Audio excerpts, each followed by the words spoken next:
there are so many people that never break the cycle. You end up marrying this. You on your third marriage, bro. You know what I mean? You on your fifth organization. I don't know, whatever the case may be. Because they're not recognizing like, wait, there is a pattern. No, it's the other person. No, it can't be me. And so the cycle just never gets broken.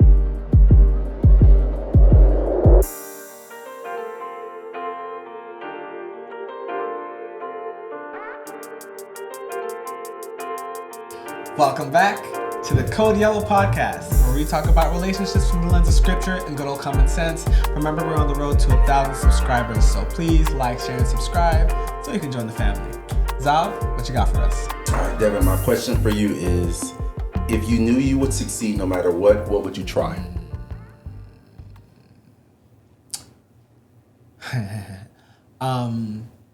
I would just let somebody follow me around with the camera and just record what I do and let that just generate the money that I need so that I can just live life doing what I like to do and, still make money. That's what I would do. If you knew you would succeed, hello, what do you have to lose? Wait, listen, no, I follow this guy. This guy is actually a married couple. And the wife is an influencer or whatnot. And she, speaks about like retiring her husband. Her husband is literally a stay-at-home dad. But he's also her cameraman. Like he's setting up the camera, he's getting everything right or whatnot. I was just like, that would be the dream. That I would love that life. I'm just saying. So you gonna set my camera up? Yeah, I want to set Jasmine's camera. You heard it here first. Stay at home with Zenith. Hey, me and Zenith be riding out. Shit. All right, Andy, this question is for you. What is your favorite movie and why? Ooh. It's because I love like different genres and stuff. Okay, favorite movie, what just came to mind, Avatar. It's one of my faves, yeah. The first one? Or the I second do one? love the first one. First First one one more. Yeah, the first one is I no notes. No notes. 10 stars. Okay. Why is Avatar your favorite? Oh, it's everything. It's the like visuals. It's the like story behind it. It's the, like everything. It was like, it made you think. It made you feel. It's unique. There was never anything like it at the time. So yeah, it's just everything. Yeah. Okay. Jasmine, what 3 words would you use to describe yourself? Creative.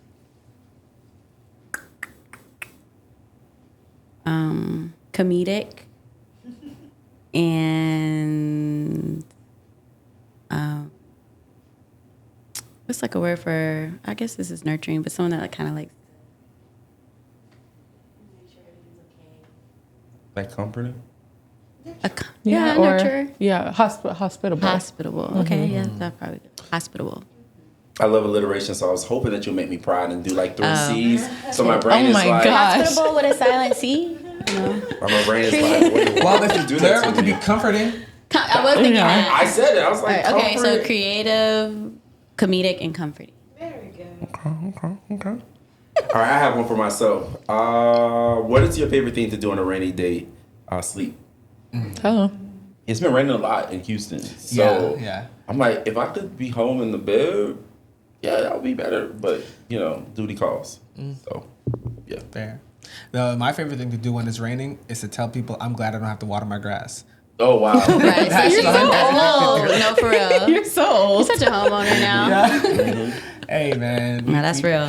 Yep. Wait, But you mean know out you there know. watering your grass for real? No.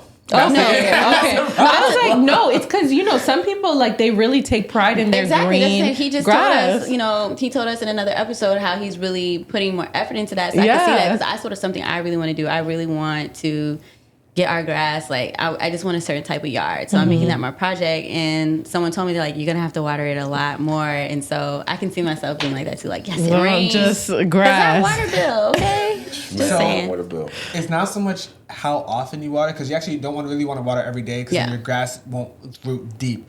You water deeply a couple times a week. That part, not doing either. So that's what I'm saying. There's still way more watering than intentional watering than goes on right now. Yeah. I think mowing is great. Watering, like it's like, because you got to do that at a certain time of the day. Yeah, for sure. Especially in Houston. Yeah. Yeah. Anyway. So just a little shout out. Remember, we have a new upcoming segment called Listener Letters. So please make sure to email us with your favorite questions, with your favorite topics, so that we can talk about what you want to hear. Anyway, we're diving into our topic. We're battling deception. Deception, and our lens today is Samson. Dun dun dun. So we know Samson from Judges 13 to 16. We are not reading Judges 13 to 16 today on this podcast. You read it at home. Read it at home. This is actually a wonderful story where a gentleman receives order from birth, from God, where he takes a Nazarite vow. So he's not even touching grapes, much less drinking wine, and he doesn't cut his hair. And in that, for him, he is now super strong, and now he's now supposed to be one of the flagship defenders of the Hebrew people. But the little power gets to his head a little bit, and he starts wilding out with the girls from over yonder, and it gets him into some trouble. Now, let's talk a little bit about deception. We know the commandment, thou shalt not bear false witness, but against thy neighbor. But there's a lot of layers to what deceit looks and feels like. Let's talk about it. So, y'all know Usher, right? Yes. Not the ushers in church where they wear black and white. But Usher. Yeah. Okay, Usher. Usher. I was gonna say something inappropriate. Yeah. I was gonna say the cherries. Yeah, him. That guy. That guy. Yeah, guy. Yeah, I gotta watch his. He's in Europe. One of my favorite Or don't. artists. I gotta watch that concert. But Usher has this song on his Diamond album, Confessions, called "Seduction." And you asked the question whatever question you just asked. About deception. About deception. And what came to me was seduction. So I was like, why? I was singing deception, but Usher singing seduction. So I'm interchanging them both out. Whereas a lot of people, especially men, are through seduction, through seductresses and individuals, they are really deceived. Like really, really deceived. And it seems like from the beginning of time to today, it's the same old trick, same old story. Powerful people, unpowerful people, regular people. It's just seduction. What really is really deceiving the saints. I have a take or a question maybe because of what you said. I was thinking of the fact that is deception almost like a inkling into a lack of self-control in an area or a lack of ability to, what's the word? Kind of it's like a route into seeing something that something you're lacking. Like you're able to be deceived because of you lack integrity or you lack self-control or you lack the ability to, because I'm going to use an example. In a relationship, if you are let's say a guy is telling you things and he's whatever, and then later down the line you realize he was lying, is the reason you were deceived because you were so longing for a relationship, you were ignoring things? Or is the reason a woman is able to seduce you because you were ignoring the fact that you lack self-control or what is the word Taj likes to use? You lack temperance?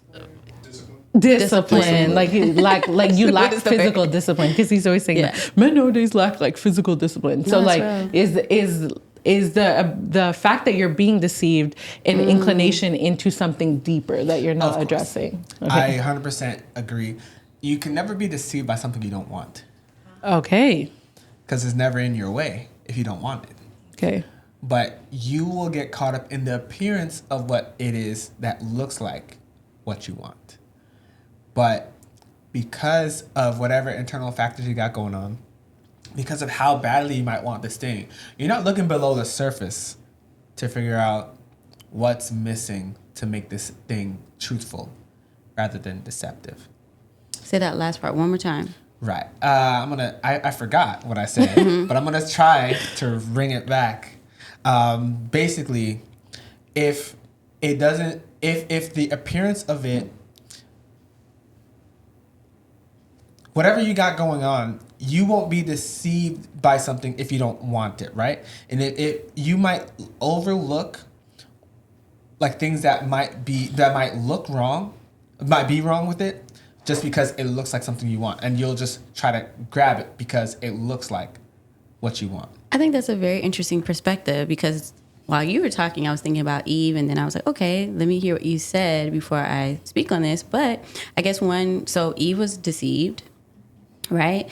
And so I'm thinking, based on your point, that maybe because it was off limits, there was an allure to it, right? Mm-hmm. And that doesn't mean she would have disobeyed, but because the serpent, presented the way that it did, it's something that I want to like, you know what? And so being deceived, and however she convinced herself, I'll put it that way, or was persuaded that this is something she should do, maybe it's because she actually wanted. So it's like, we know in our human nature, and maybe this is because of the fall, a lot of times when things are prohibited, we're more curious, like, well, why isn't it allowed? It doesn't mean I'm going to do it, but I want to know, tell me more, as you would say, tell me more. The other thing I was going to say, I was reflecting on a pseudo friendship where I was deeply deceived by a person. And I was thinking about where you said I was trying to identify what was the want in my situation. Because I was like, no, I was just deceived. I didn't want anything. But I think because this was someone from my past, and we had severed ties and were in communication. We were back in communication. I think because I wanted it to look like I wanted us to experience a certain type of friendship, like that we were really good friends despite a tumultuous history. And I was so deeply deceived because I wanted the friendship to be authentic. Mm-hmm. That in the way I was being deceived, that there was no way I would have known that I was being deceived until it all came out. But I think because I wanted to really feel that I was a friend to this person in this way, that they would share the things that they were sharing with me. Like, so I tend to look at friendship like, if you're sharing certain types of things with me, then I'm this kind of friend with you, because you wouldn't share those things with anyone. So I think that I guess I could say I allowed myself to be deceived because I desired us to have this really deep, authentic friendship. And fast forward, where there was an opportunity for me to assess the friendship again, I realized I cut it any other additional opportunity to be deceived anymore. Mm-hmm. Because I felt that if I continue to be friends with this person, because I want us to be able to have almost like the friendship would have proved that we could overcome. You know how sometimes people stay friends because of history, or in relationships because of history. We had been in each other's lives for so long, like, it's like a badge of honor if we can maintain a friendship despite everything that happened. Mm-hmm. So I was like, you know what? That's deception. Even the idea of that, I realized I was deceiving myself in thinking that was a thing, and that it was okay to accept that the season had passed. And it doesn't have to be like any negative qualities tied to either of us. It's just that doesn't exist. That friendship doesn't exist anymore. So I was able to eliminate further deception. So you can safely say that you didn't drink the Kool-Aid. Not anymore. Not anymore. So speaking of that, like the whole deception thing, if you ever heard of the whole Jonestown, Jim Jones cult thing, where lots of people died, but some people did escape. The main thing that they lamented in that whole thing was that they were just, almost all of them were like, it could have worked. It could have worked. And like whatever society that Jim Jones was trying to build, they all had the idea that if it was just done just a little differently, if this had just not gone wrong, it could have worked, because they were looking for something, maybe whether it be an escape from what the reality of life is here outside of that community, or something. Like they wanted something that allowed themselves to be so grossly deceived by this random man who's actually trying to kill everybody, basically, Like, what a thing. Like, how it's so easy to, like, let our desires lead us into stuff that simply is a smoke and mirrors that can, like, literally, you can literally I was just thinking about, like you said, like, falling into certain sins and thinking that whatever you're pursuing in that sin you're going to get out of. That's deceptive. Because even if you, let's say you get something out of it, you think you're getting what you want out of it, there's so much more. Yeah, you're getting so much more from it too that's not a benefit to you. And so that's deceptive. But I was just thinking about a movie. It's a documentary called Con Mum, like mom in British English. And basically I was just thinking about like how far that situation went. And again, I feel like you make a good point where desire and deception go so closely together.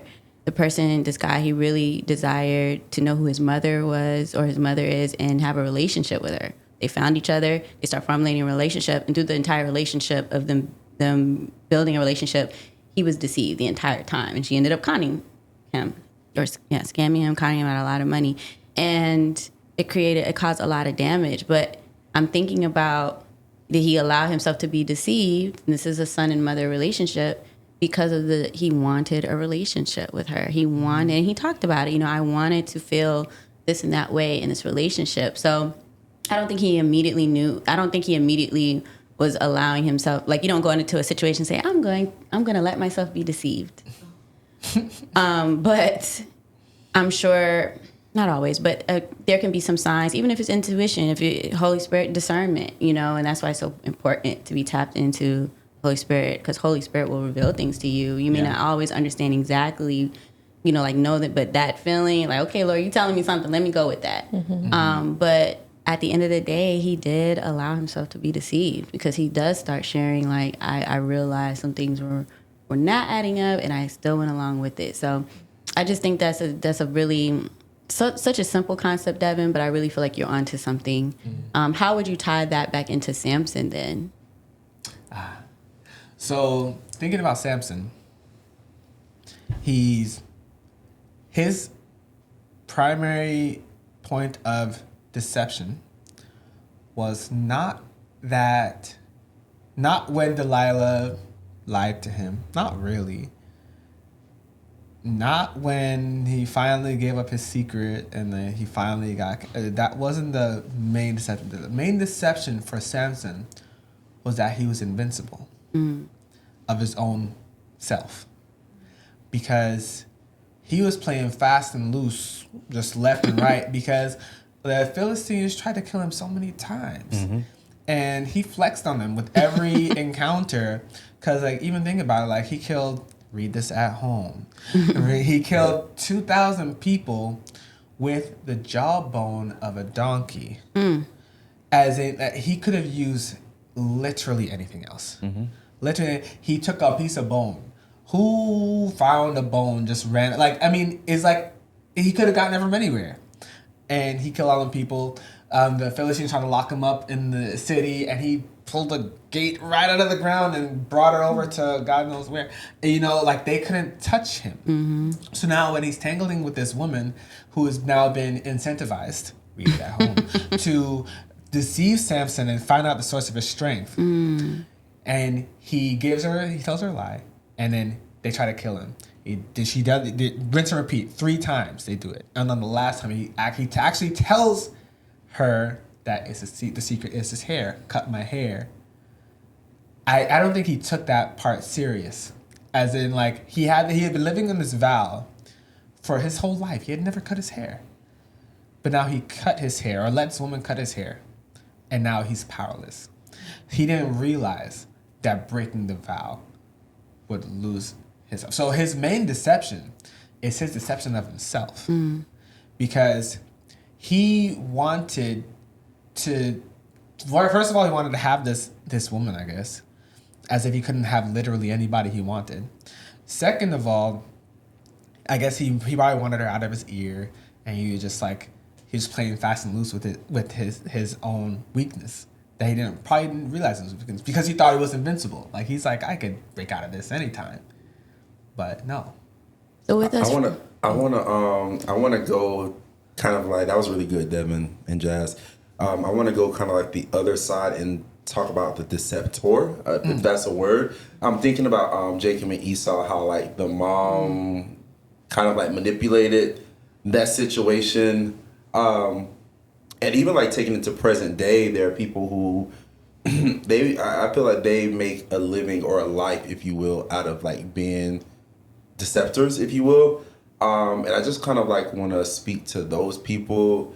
Like sin will always take you further than you want to go or whatnot. So you might think like, oh yeah, I'm just scamming this guy out of money and da da da da da. And you find out like, I don't know, he's married or whatnot. He got a crazy wife and she kills. You know what I mean? Like sin will like that's sin for you. Like the turn dark really quickly. Yeah, the wages of sin are what is death or whatnot. And so usually when you're deceiving someone, it is in a sinful way or whatnot. And so, so all the deceptors out there, like y'all be incredibly mindful because sin will always take you further than you want to go. You're like, wait, how did I even get here?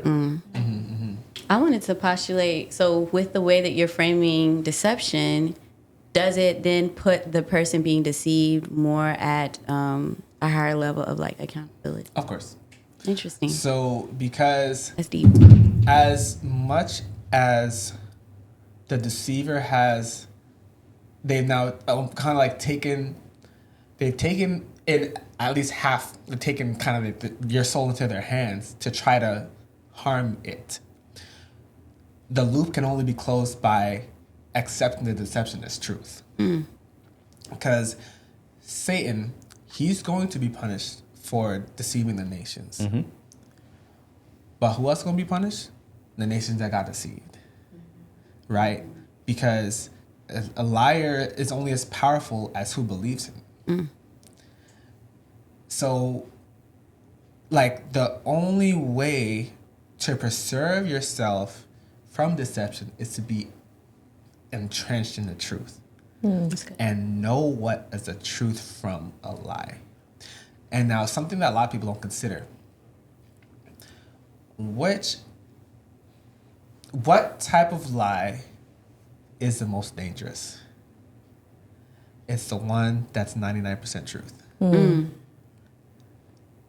If somebody hates you, and you know they hate you, and they tell you that they hate you, they 100% tell you that they hate you, you know to not let them sleep in your bed. But if they hate you, but pretend that they love you, they sleep in your bed, they put a little poison in your breakfast, put a little poison in your coffee, put a little poison, and you're getting sick and you don't know why, you will die because somebody hated you but pretended that they loved you.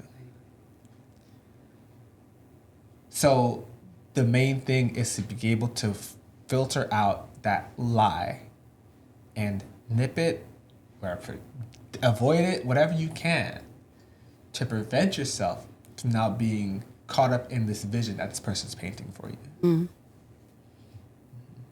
That's so good. Yeah, I'm like still resonating on everything you said. Me too, but it's that good. was so good. Yeah.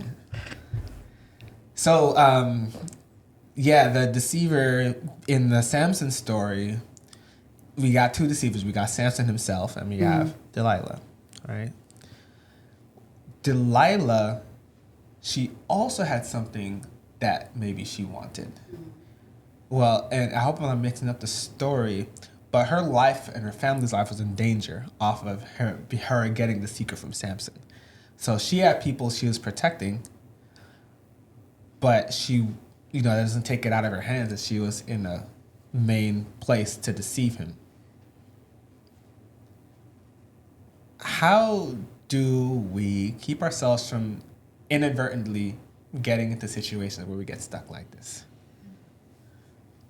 I think knowing what your weaknesses are, and just like you said, like being able to admit them. Like if you know you struggle in an area, be wise and intentional about like the way that you operate out around that area. If you know that you are romantic and you're easily deceived by men, have friends around you that are accountable to what these people are saying to you, that they could be like, something ain't right. Like, that doesn't sound right. If you know you're accountable if you know that you are easily deceived you're a man who's easily deceived by women, or a woman who's easily deceived physically by man, be abstinent, have accountability that you are not just sleeping with anybody. You're not just like, so it's like you have to know what your weaknesses are, admit them, and put barriers around to make sure like you're not just falling into deception. Mm-hmm. That's good, Annie.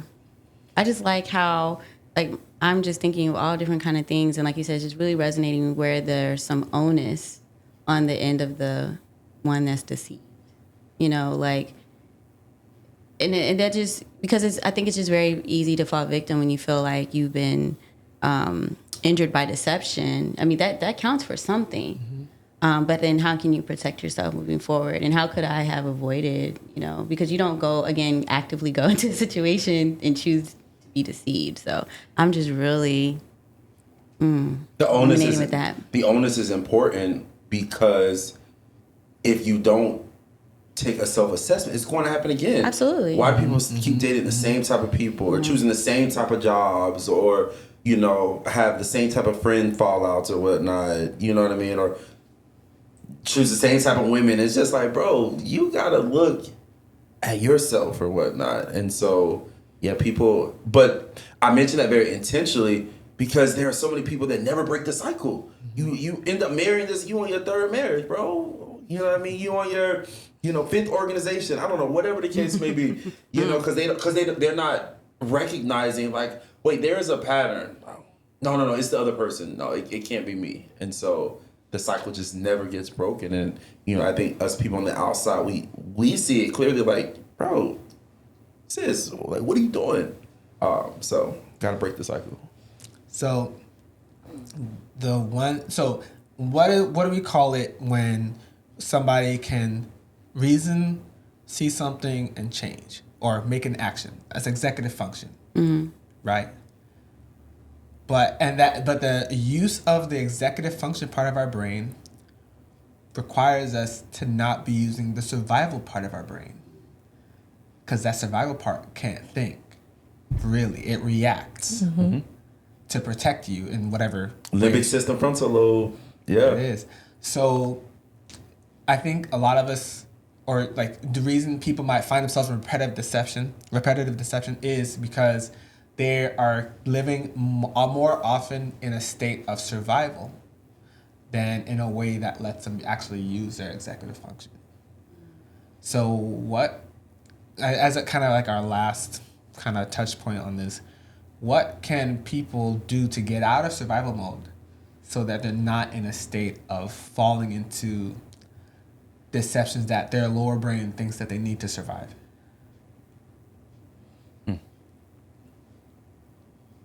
I think a good way to get out of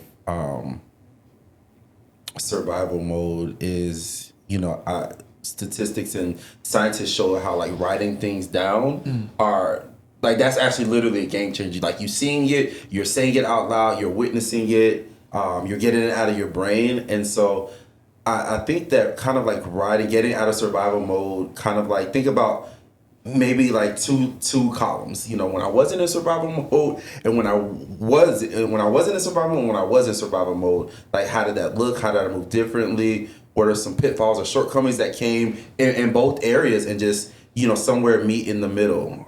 I think that would be key. And realizing you're in survival mode, because I think a lot of times when people are in survival mode, I'm thinking the physical aspect of when you're in survival mode. Your body will do all these placeholders that you don't realize is happening. Your breath will quicken, your heart rate quickens, your body, like, if you have urine in you, will release. Like, it will release all of you in order to, like, keep it. There's a plethora of things. So it's like, these are things that are happening without you even realizing. So it's like, how do you even get to the point where you're like, I am in survival mode. I need to turn that off. Because survival mode is, like you said, it's a defense mechanism. Like, you don't tell your body danger is approaching. It just, right. So how do you after the response is there, how do you like go back? Like, how do you? That's good.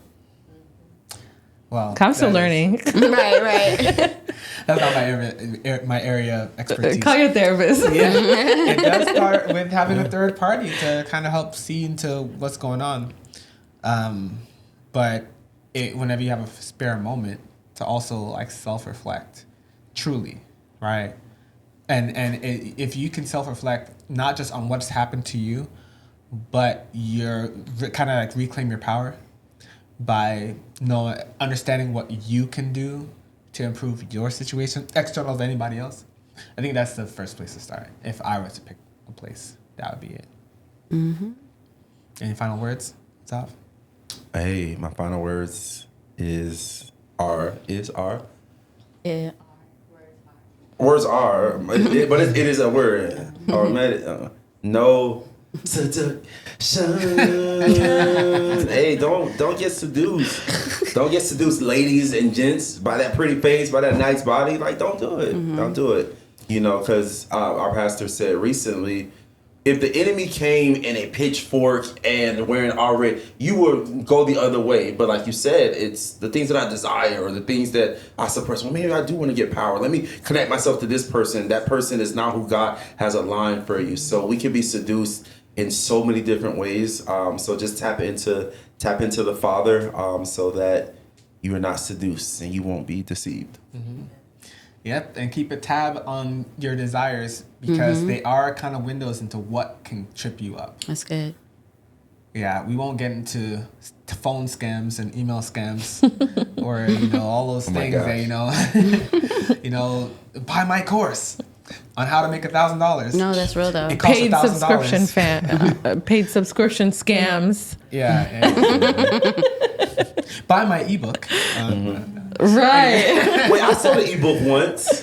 Well, no, but we're talking about people who like you think you're just getting the ebook and then you listen to the whole thing. That happened to me recently, and I'm just like, oh man, like I'm thinking I'm about to join this free fitness thing, and it was nothing free at all. Or the people they who want are you like, to bet on yourself and put up $200 so that you'll show up. I was like, what is this? I watched this class that was free. Marketing 101. Yeah, like make six figures. Make 6 figures in a month. You buying that thing is making him the 6 figures in a month. Because if he needed it, he wouldn't be teaching you how to I wish I thought of it first. Anyway, don't be deceived, y'all. Don't be deceived. Walk carefully and entrench yourselves in truth so that nothing can really divert you from the path that you know is the truth. In any case, see you next time. And as always, live responsibly. Peace.